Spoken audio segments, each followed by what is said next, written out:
What is up, my friends? This is Aaron. I am back with a very quick update video. This is supposed to be week 1, ending of week 1 of the cycling process of my two 20-gallon shrimp tanks.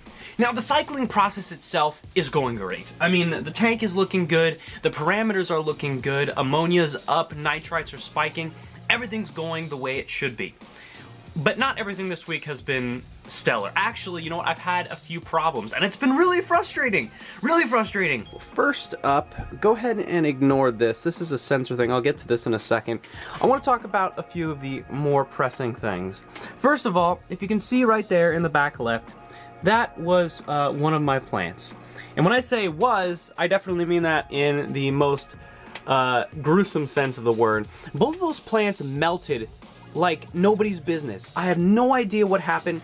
This, I believe the Rotala, doing perfectly fine on both sides. Same with the Crypt. I did the same process on both. I bleach dipped them with 20, it was like 19 to 1 or 20 to 1 parts bleach and water. You know, so far I've had no issues with any plants that I've done this with before. I don't know, maybe they just had a bad case of the melt, but I have no idea what the issue is. In any case, all my plants besides that are doing fantastic. This Crypt is looking absolutely amazing. Now, I was able to save some of the plant here. I basically cut off the top of the good growth, the green growth, and I'll see if those survive. I don't really have any hope for it, but you know, we'll see what happens. Next up, as you can see, I got my power heads in.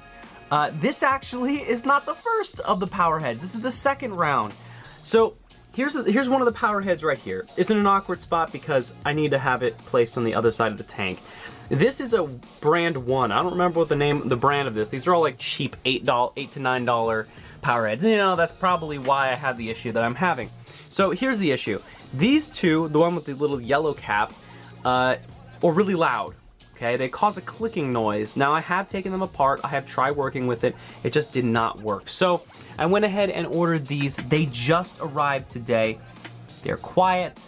They are fantastic, and they have larger gallons per hour than the other ones. Now, it's not like you really need that much. I just want it for a little bit of tank flow because, again, these sponge filters aren't really producing as much as I'd like. So that's the issue with those power heads. Let's see, what else?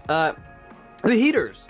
Okay, now this is something I kind of want you guys' help on. So here, these are 55-watt Eheim heaters on both sides. Okay, you can see one there and one there. I have been trying to understand exactly what temperature I am set to. So I have it a little bit higher on purpose for cycling process. And as you can see, this says it's at about 80, give or take. Right here, you can see, oh hell yeah, gonna fall off. It says 82. All right, so I've been pulling these back and forth, and that's using the sensor inside the tank. I've been pulling these back and forth because these two don't actually match up in what their readings are, and that's really frustrating. And honestly, that's with both tanks. I'm having a little bit of issues telling what temperature we're actually supposed to be at, but I'm trying to keep it around 80 to 82, a little bit higher for the purposes of you know, cycling is always good. Last but not least, I have some good news out of all that slew of kind of mixed news. These right here are 3D printed moss ledges. Good coworker, friend of mine, went ahead and printed these out. These little ends right here are half an inch? No, excuse me, 0.5 centimeters. That's a big difference. So originally, as you he had the first round. Okay, this is the first draft with the 3D printer.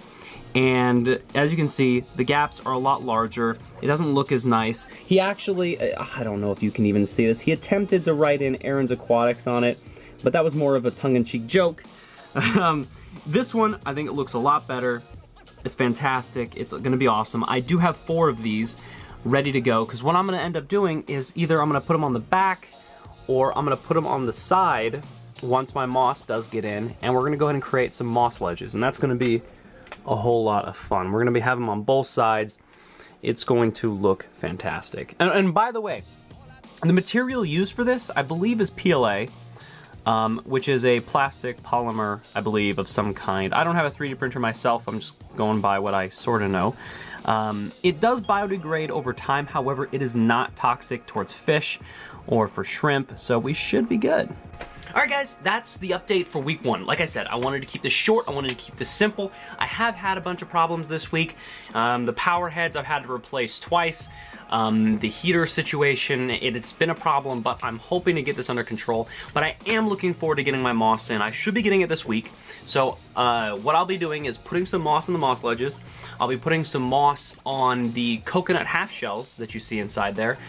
So I will have a specific video for that just for you guys, but I wouldn't expect that until later this week. What I would expect is maybe another video with an update on the blue velvet tank. The blue velvets are doing fantastic. They're doing wonderful. I think at least 2 or 3 of them are saddled.